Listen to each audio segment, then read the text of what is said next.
اللہم صلی علی محمد و آل محمد وعجل فرجہم اجمعین ان اللہ و ملائکتہ یصلون علی النبی یا ایھا الذین آمنوا صلوا علیہ وسلموا تسلیما اللہم صلی علی محمد و آل محمد وعجل فرجہم اجمعین کل نفس ذائقۃ الموت، ہر نفس نے موت کا ذائقہ چکھنا ہے۔ اور ہم یہ کہتے ہیں کہ نفس نے صرف موت کا ذائقہ چکھنا ہے، نہ روح نے چکھنا ہے نہ جسم نے چکھنا ہے۔ اور روح اور جسم کو ملانے والا نفس ہوتا ہے۔ نفس کی 3 قسمیں ہیں کہ ایک نفس امارہ ہے، ایک نفس لوامہ ہے اور ایک نفس مطمئنہ ہے۔ نفس امارہ ہمیں برائیوں کی طرف لے کے جاتا ہے، نفس لوامہ ہمیں برائی سے روکتا ہے، جسے ہم ضمیر بھی کہتے ہیں۔ اور خداوند کریم قرآن مجید میں فرماتا ہے کہ اول ما یتفکر فی انفسہم، اپنے نفسوں پر غور کرو۔ اور پھر خداوند کریم سورۃ الزمر میں فرماتا ہے اللہ یتوفی الانفس حین موتہا واللتی لم تمت فی منامہا، اللہ موت کے وقت نفس کو کھینچ لیتا ہے نا موتہا، اللہ یتوفی الانفس حین موتہا، یعنی اللہ موت کے وقت نفس کو کھینچ لیتا ہے۔ اور واللتی لم تمت فی منامہا، اور نیند میں اللہ نفس کو کھینچ لیتا ہے۔ یعنی ایک تو جو عزرائیل ہماری جان لے کے جاتے ہیں وہ ہماری موت ہوتی ہے، اسے ہم کہتے ہیں کہ یہ موت تھی کہ جو ہماری جان ہمارے جسم سے نکل گئی۔ اور ایک نیند میں اللہ ہمارے نفس کو کھینچ لیتا ہے۔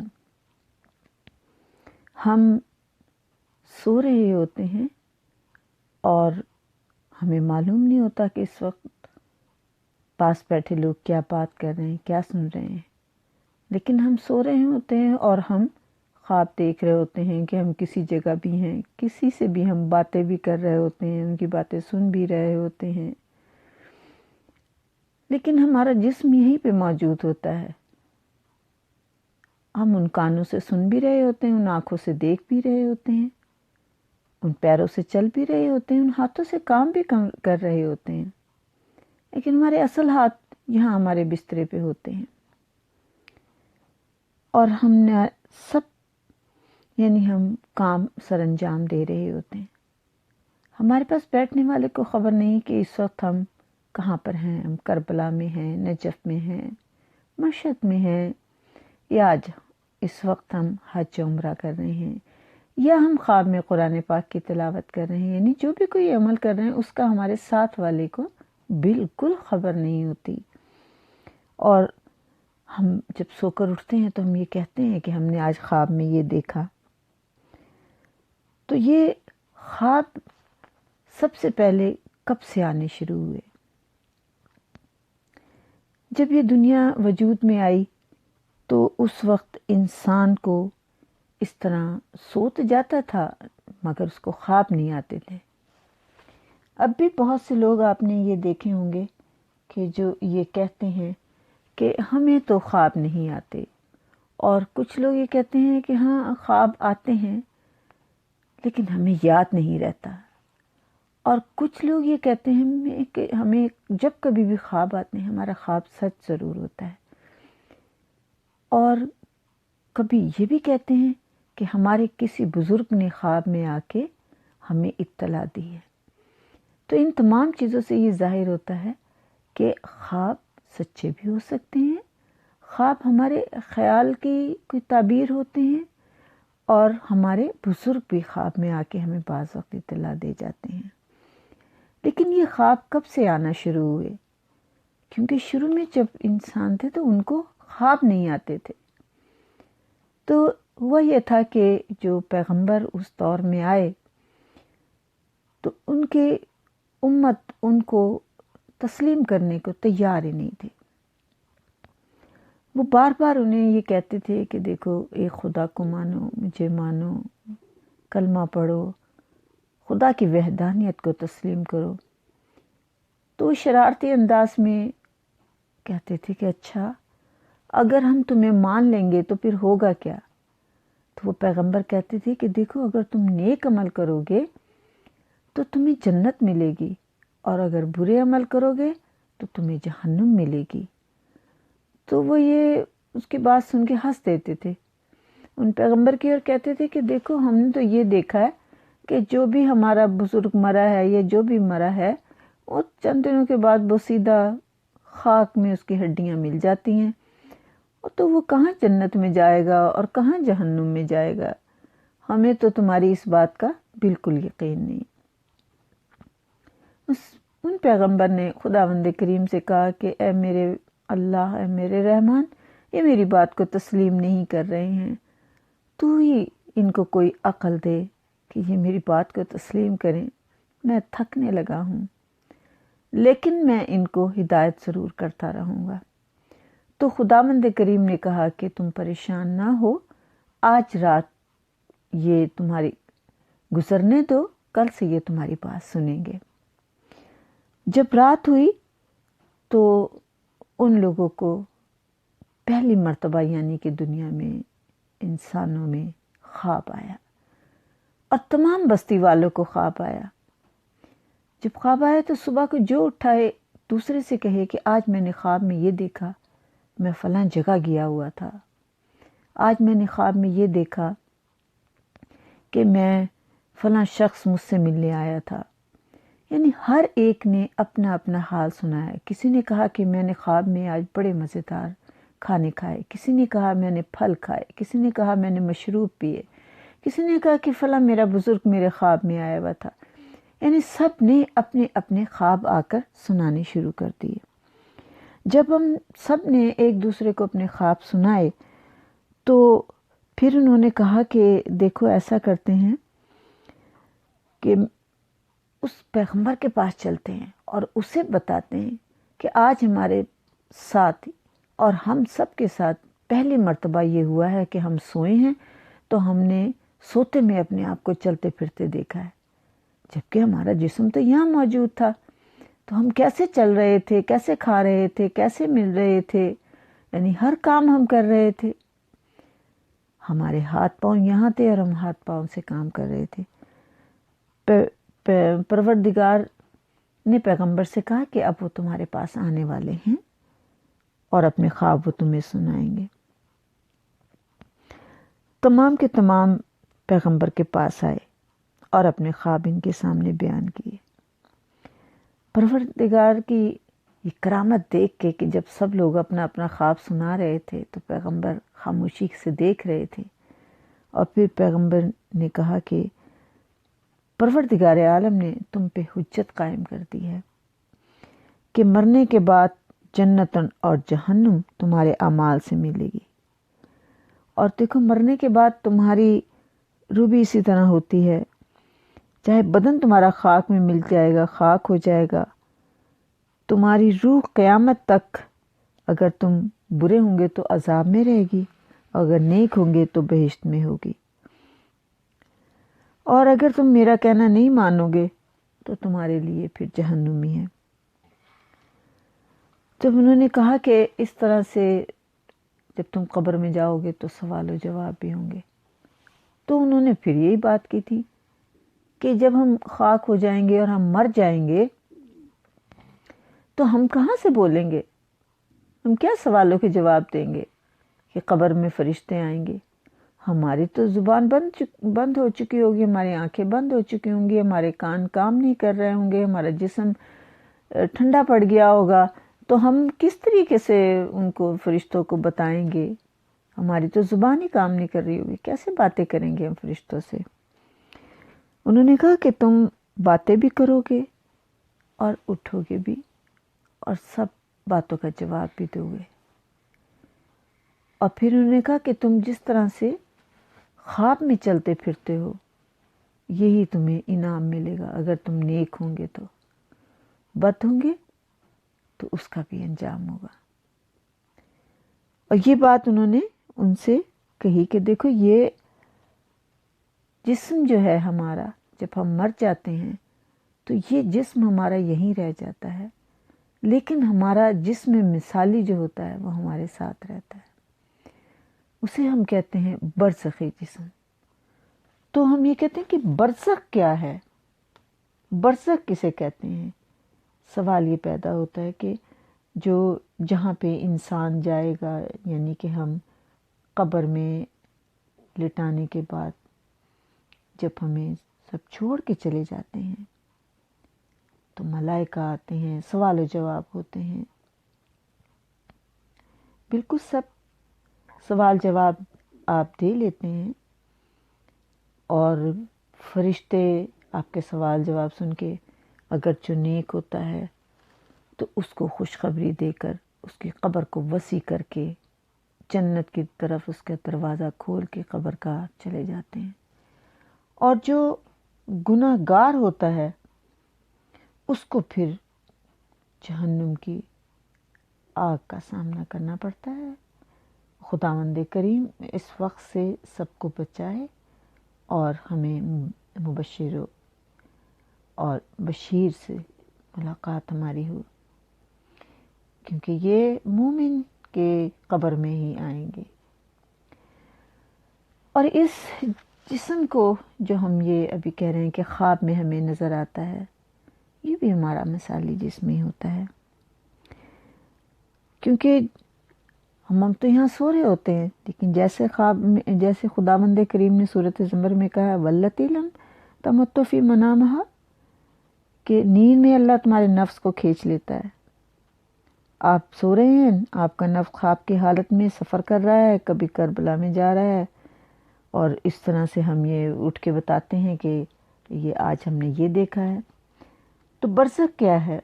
برزخ کا مطلب ہے کہ ایک پردہ جو دو چیزوں کے درمیان ہوتا ہے اور وہ دونوں کو باہم ملنے نہیں دیتا۔ مثلا کھارے اور میٹھے پانی کا سمندری حصہ کہ جس میں دونوں موجیں مارتے ہیں، لیکن قدرت نے دونوں کے درمیان ایک لطیف پردہ قرار دے دیا ہے جو ایک دوسرے کو ختم نہیں کر سکتے۔ یعنی کھاری اور میٹھے پانی کا جو سمندری حصہ وہ ایک دوسرے میں مکس نہیں ہوتا، جیسے کہ سورہ رحمان میں خداوند کریم نے بھی کہا ہے کہ برزخ وہ عالم ہے جسے ابھی میں کہیں جسے خداوند عالم نے دنیا اور آخرت کے درمیان قرار دیا ہے، اور یہ وہ وقت ہے جو ہم قبر میں جاتے ہیں تو اس کے بعد روز قیامت تک کے لیے ہمیں نہیں پتا ہمیں کتنا وقت اس عالم برزخ میں گزارنا پڑے گا۔ اور اس برزخی جسم کی مثال ایسی ہوتی کہ نہ وہاں ہمیں دانت کا درد ہوتا ہے، نہ ہمیں آنکھ کا درد ہوتا ہے، نہ ہماری آنکھیں کمزور ہوتی ہیں، نہ ہمیں وہاں پہ چشمہ لگانے کی ضرورت پڑتی ہے، اور اسی طریقے سے ہمارا جسم بالکل صحیح ہوتا ہے۔ اگر کوئی نیک ہے تو اس کے لیے یہ سب سے بڑی خوشخبری ہوتی ہے کہ وہ اس کی جسم کے تمام اعضاء جو بوڑھے ہو چکے ہوتے ہیں، جو آنکھیں کمزور ہو چکی ہوتی ہیں، جو جسم کمزور ہوتا ہے، کمر کمزور ہوتی ہے، آدمی کے پیر ہاتھ کمزور ہو چکے ہوتے ہیں، وہ تمام تکلیفیں ختم ہوئی ہوئی ہوتی ہیں وہاں پہ۔ اس کا جسم چونکہ وہ مادے کا نہیں ہوتا، لطیف جسم ہوتا ہے، تو اس کو نہ کوئی وہاں آنکھ کا درد ہوتا ہے اور نہ ہی کوئی دانت کا درد ہوتا ہے، نہ ہی اس کی کمر میں کوئی جھکاؤ ہوتا ہے، نہ ہی کسی قسم کی اسے تکلیف ہوتی ہے۔ اور یہ اسی وجہ سے ہوتا ہے کہ یہ مثالی بدن ہوتا ہے ہمارا، اور مثالی بدن جو ہوتا ہے اس میں یہ تمام چیزیں نہیں ہوتی ہیں۔ اب جب بھی کوئی شخص خواب دیکھتا ہے تو وہ کہتا ہے کہ آج میں نے اپنے اس بزرگ کو دیکھا، وہ بڑے اچھے حال میں تھے، وہ تو لگ ہی نہیں رہے تھے کہ وہ جب گئے تھے تو وہ بوڑھے تھے یا ان کے جسم میں یہ تکلیفیں تھیں. دیکھتا تو بالکل صحت مند تھے اور بہت اچھے لیے میں تھے، بہت خوش بھی تھے. یعنی کہ ساری اچھی چیزیں بتائی جاتی ہیں. جو تکلیفیں وہ یہاں سہ رہے تھے وہ بالکل بھی ویسے نہیں ہوتے ہیں. اس مثالی جسم کو ہم کہتے ہیں، مثالی جسم بھی کہتے ہیں، اسے برزخی جسم بھی کہتے ہیں، جس میں روح خداوند کریم جنہیں آزاد کر دیتا ہے، یعنی جنہیں اجازت مل جاتی ہے. وہ جیسے ہم یہ کہتے ہیں کہ ہر شب جمعہ یعنی کہ جمعرات سے کے عصر کے بعد سے لے کے جمعے کی عصر تک ان کو اجازت ہوتی ہے کہ وہ اپنے رشتہ داروں کے پاس، اولاد کے پاس آتے ہیں اور آ کے کہتے ہیں کہ ہمارا خیال کرو، کچھ ہمارے نام سے صدقہ دو، کچھ ہمارے نام سے کھانا دو، لباس دو. انہیں تو ان تمام چیزوں کے بدلے میں خداوند کریم ہر چیز مہیا کر دیتا ہے. تو اسی طریقے سے یہ جو ہمارے اعمال ہوتے ہیں، ہمارے نفس امارہ اور نفس لوامہ، ان کی وجہ سے ہمارا وہاں پہ ہمارے اعمال کی وجہ سے ہمیں جزا اور سزا ملتی ہے. جو مومن ہوتا ہے وہ وادی سلام میں چلا جاتا ہے برزخ کے، اور جو کافر اور منافق ہو وہ وادی برہوت میں چلا جاتا ہے.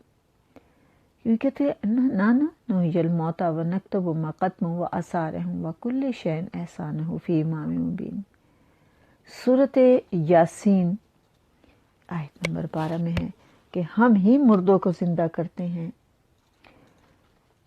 انا نحن نحیی الموتى، ہم ہی مردوں کو بھی زندہ کرتے ہیں، اور جو کچھ آگے تم نے بھیجا ہے اور جو آثار نشانیاں تم پیچھے چھوڑ کے گئے ہو، ان سب کا احاطہ ہم نے امام مبین میں کر دیا ہے. لیکن جو بھی جانے والا ہے وہ جو بھی اعمال کر چکا ہے، اگر نیک عمل اس نے کیا ہے، نیک عمل میں یہ کہتے ہیں انا نحن نحیی الموتى ونکتب ما قدموا، ہمارے یہ منکر نکیر ہمارا حساب کتاب لکھ رہے ہیں، و آثارہم، جو آثار ہم پیچھے چھوڑ کے جاتے ہیں اور جو اعمال ہم اپنے ساتھ لے کے جاتے ہیں. اپنے ساتھ تو ہم نے جو بھی دنیا میں کام کیے ہیں وہ سبھی چلے گئے. کوئی روزہ رکھا، کوئی حج کیا، کوئی نماز پڑھی، کوئی زکوٰۃ دی، کوئی خیرات دی، کسی یتیم کا مدد کی، کوئی بھی نیک عمل کیا ہمارے ساتھ چلے گئے. لیکن پیچھے کون سے ہم ایسے اعمال چھوڑ جاتے ہیں جو ہمارے لیے بخشش کا سہارا بنتے ہیں. ان اعمال میں یہ ہے، اگر کسی نے کوئی درخت بھی لگا دیا ہے اور اس درخت کے پھل کوئی کھا رہا ہے، اس درخت کی چھاؤں میں کوئی بیٹھا ہے، تو یہ بھی نیک عمل ہو جاتا ہے. کسی نے کہیں پانی کا نلکا لگوا دیا، وہ بھی اس کے لیے ثواب کا باعث بنتا ہے، جو بعد میں اسے جب تک وہ چل رہا ہے اسے ثواب ملتا جاتا ہے.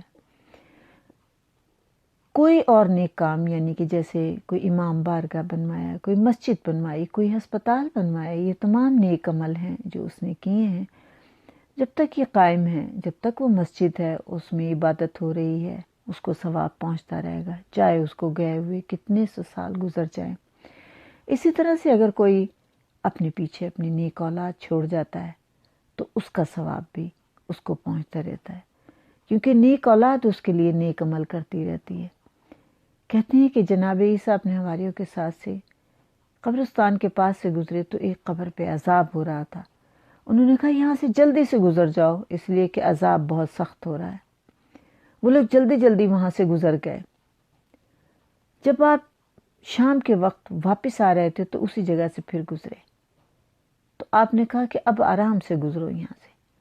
انہوں نے کہا نبی خدا، آپ نے صبح جب ہم جا رہے تھے تو آپ نے کہا جلدی جلدی گزرو، اور اب آپ کہہ رہے ہیں کہ کوئی بات نہیں آرام سے گزرو، وجہ کیا ہے؟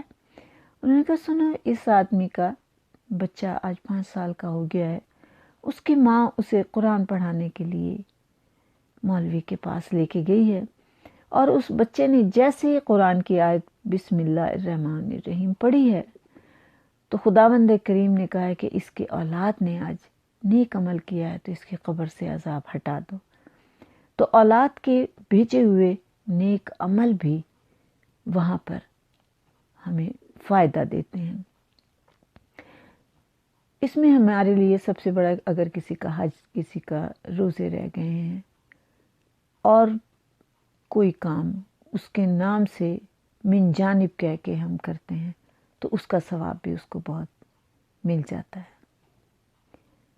اور خداوند کریم اس کے اجر میں اضافہ کرتا ہے۔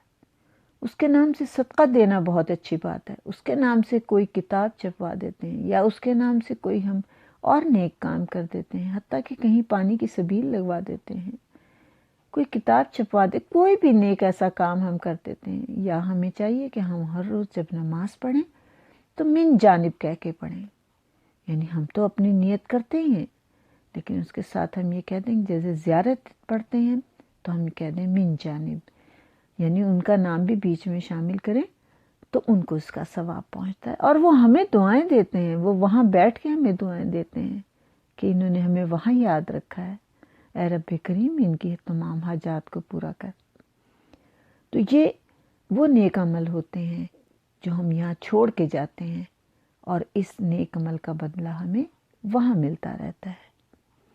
لیکن اگر کسی نے نماز بھی پڑھی ہے اور کسی یتیم کا مال کھا کے نماز پڑھ رہا ہے تو اس کی نماز کا فائدہ نہیں۔ اگر کسی نے اس جگہ نماز پڑھی ہے جو غصب کی ہوئی جگہ ہے تو اس نماز کا کوئی فائدہ نہیں۔ یہ اس کے اپنے اعمال اس کو فائدہ نہیں پہنچائیں گے بلکہ نقصان ہی پہنچائیں گے، کیونکہ خداوند کریم خود کہتا ہے کہ میں ایسی نمازوں کو ان کے منہ پہ مار دوں گا۔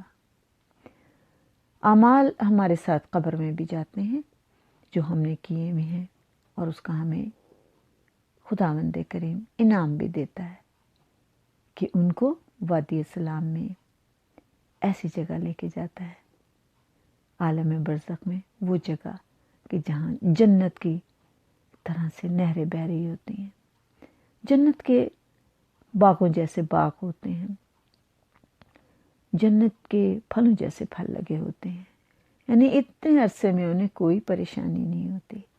اس طرح کہتے ہیں کہ نراقی خزائن کے ایران کے رہنے والے تھے، تو نوروز کا دن تھا اور عید نوروز ایرانی بہت اچھی طرح سے شوق سے دل سے مناتے ہیں۔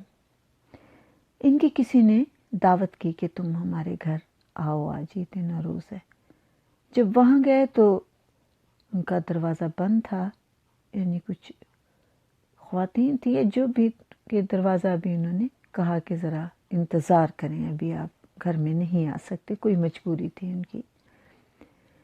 تو ان کے گھر کے ساتھ ایک قبرستان تھا، یہ سارے دوست جس میں ان کے والد صاحب بھی شامل تھے اور چند دوست تھے، یہ قبرستان میں چلے گئے۔ ان کے دوستوں میں سے ایک دوست کو مزاق کرنے کی بڑی عادت تھی، یعنی مزاق بہت کرتے تھے، وہ ہنسی، ایسا نہیں کہ جس سے کسی کے دل کو تکلیف پہنچے، بس تو مزاق کرتے تھے۔ وہ وہیں قبروں پہ بیٹھے ہوئے تھے تو ان کے ساتھ جو قبر تھی اس پہ بیٹھے ہوئے کہا کہ صاحب قبر تم ہمیں کب کھانے پہ بلا رہے ہو؟ دیکھو آج نوروز ہے، ہم یہاں کھانے کے لیے آئے تھے لیکن ابھی تک تو انہوں نے تو بلایا نہیں، تم ہمیں کب کھانے کے لیے بلاؤ گے؟ کیا تم ہماری مہمان نوازی نہ کرو گے؟ جب انہوں نے یہ بات کی تو تھوڑی دیر کے بعد قبر سے آواز آئی، منگل کو آ جانا، آپ سب میرے مہمان ہوں گے۔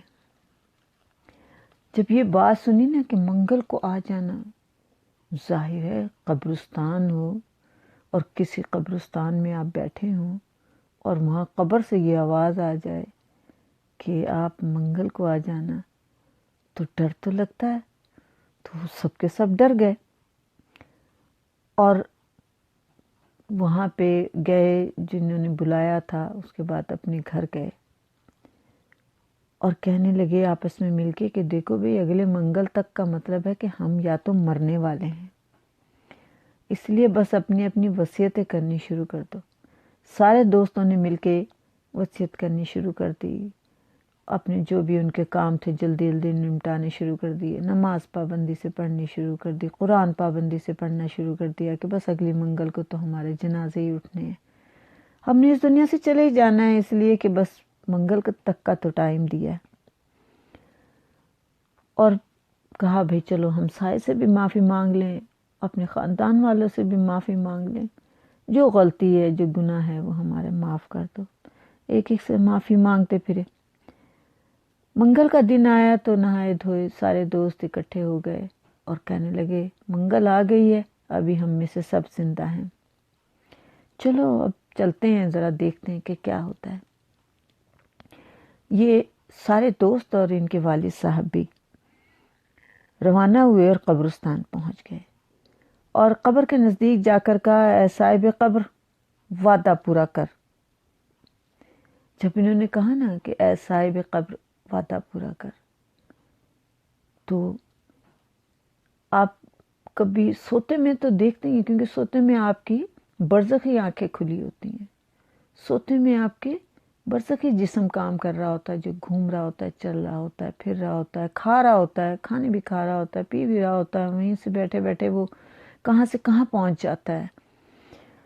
تو ان کو ایسا لگا کہ جیسے ان کی آنکھوں سے پردہ سا ہٹ گیا ایک دم، اور ایک شخص نے جیسے آواز دی کہ آپ آ جائیں، اور قبر میں ایسا جیسے دروازہ سا کھل گیا اور سیڑھی سی لگی، ہم نیچے اتر گئے۔ ہم نیچے گئے تو ہمیں ایک باغ نظر آیا، بہت خوبصورت باغ، درختوں پہ مختلف قسم کے پھل لگے ہوئے ہیں، پھول چاروں طرف پھول ہی پھول نظر آ رہے ہیں، بیلے پھولوں کی نظر آ رہی ہیں، بہت خوبصورت منظر ہے، فوارے چل رہے ہیں اور خوش الحان پرندے اپنے گیت سنا رہے ہیں، یعنی بہت حسین، واقعی جنت کا منظر تھا۔ اب یہ بہت خوش تھے لیکن کچھ سمجھ میں نہیں انہیں آ رہا تھا، اور اس تمام سرسبز باغ کے بیچ میں جہاں نہر بھی بہہ رہی تھی، انہوں نے دیکھا کہ بہت خوبصورت سجا ہوا محل ہے، اور اتنا حسین ہے کہ آنکھیں چاہتی ہیں کہ اسی گھر کو دیکھتی رہیں۔ ابھی یہ تھوڑی دور چلے تھے کہ ایک شخص ان کے پاس آیا اور کہا آپ کو آقا گھر بلا رہے ہیں۔ یہ چلتے گئے، وہی دروازہ کھلا اور وہ دیکھا تو وہ جو تھے ایک بڑے تخت کے اوپر بیٹھے ہوئے تھے۔ انہوں نے دیکھا کہ ٹھیک ہے، کبھی کھانا لگا دو، ان کو کھانا کھلاؤ۔ اب یہ کھانا کھا رہے ہیں تو کھانے اتنا لذیذ کھانا کہ انسان سوچ نہیں سکتا کہ میں نے ایسا کبھی لذیذ کھانا دیکھا ہو، خوشبو اتنی اٹھ رہی تھی۔ یہ سب بیٹھے اور کھانا کھانے لگے، کھانا کھاتے جا رہے تھے اور یہ سوچتے جا رہے تھے کہ اتنا لذیذ کھانا تو ہم نے کبھی نہیں کھایا۔ جب انہوں نے کھانا کھا لیا اور یہ اس سے باتیں کرنے لگے تو اس نے کہا کہ آپ جو یہاں پر آئے ہیں، میں صرف آپ کو یہ بتانا چاہتا ہوں کہ اس دن جب آپ نے مجھ سے یہ بات کی تھی کہ اے صاحب قبر ہمیں کب دعوت دو گے، اور میں چپ رہا تھا، وہ اس لیے کہ ہمیں یہ اجازت نہیں ہے کہ ہم کسی کو بغیر اجازت کے یہاں بلا لیں، اس لیے میں نے آپ لوگوں کو اس دن منگل کا وقت دیا تھا، کیونکہ پھر میں نے منگل کے وقت کے لیے بڑی تگدو کی اور ان سے ٹائم لیا، ورنہ مجھے ٹائم نہیں مل رہا تھا۔ اور انہوں نے کہا اتنے عمدہ قسم کے کھانے، مٹھائیاں، شربت، یہ سب آپ کی میز پہ رکھے ہوئے تھے، دیکھ کے حیرت ہوتی ہے مجھے۔ وہ بڑے خوش تھے کہ آج ہم نے اتنا اچھا کھانا کھایا اور اتنی اچھی دعوت دی۔ اس کے بعد وہ ان کے ساتھ باغ میں ٹہلتے رہے۔ پھر انہوں نے کہا کہ آپ کا وقت اب مکمل ہو چکا ہے۔ وہ باغ کے دروازے تک آئے، جب دروازے پر پہنچے تو ان کے والد صاحب نے کہا کہ میں آپ سے کوئی 2 سوال کرنا چاہتا ہوں، کر لوں؟ انہوں نے کہا جی ضرور، بالکل کیجیے گا۔ تو انہوں نے کہا بس میں یہ پوچھنا چاہتا ہوں کہ آپ کو یہ مرتبہ ملا کیسے؟ یہ جنتی باغ، یہ جنتی کھانے، یہ جنتی محل، یہ جنتی نوکر کہ جو آپ کے پاس ہر وقت کھڑے رہتے ہیں۔ تو انہوں نے کہا کہ میں 2 عمل کرتا تھا۔ ایک تو میں نے کبھی ناپ تول میں کمی نہیں کی، جتنا گوشت کوئی مجھ سے لیتا تھا اور اس کی قیمت دیتا تھا میں اتنے ہی پیسے اسے جو بنتے تھے وہی لیتا تھا، کبھی میں نے زیادہ نہیں لیے، ناپ تول میں کبھی کمی نہیں کی۔ دوسرے جیسے ہی اذان ہوتی تھی میں سارا سودا وغیرہ وہیں چھوڑتا تھا اور فوراً نماز پڑھنے چلا جاتا تھا، جس کی وجہ سے خداوند کریم نے میری عبادت کو قبول کیا اور خداوند کریم نے مجھے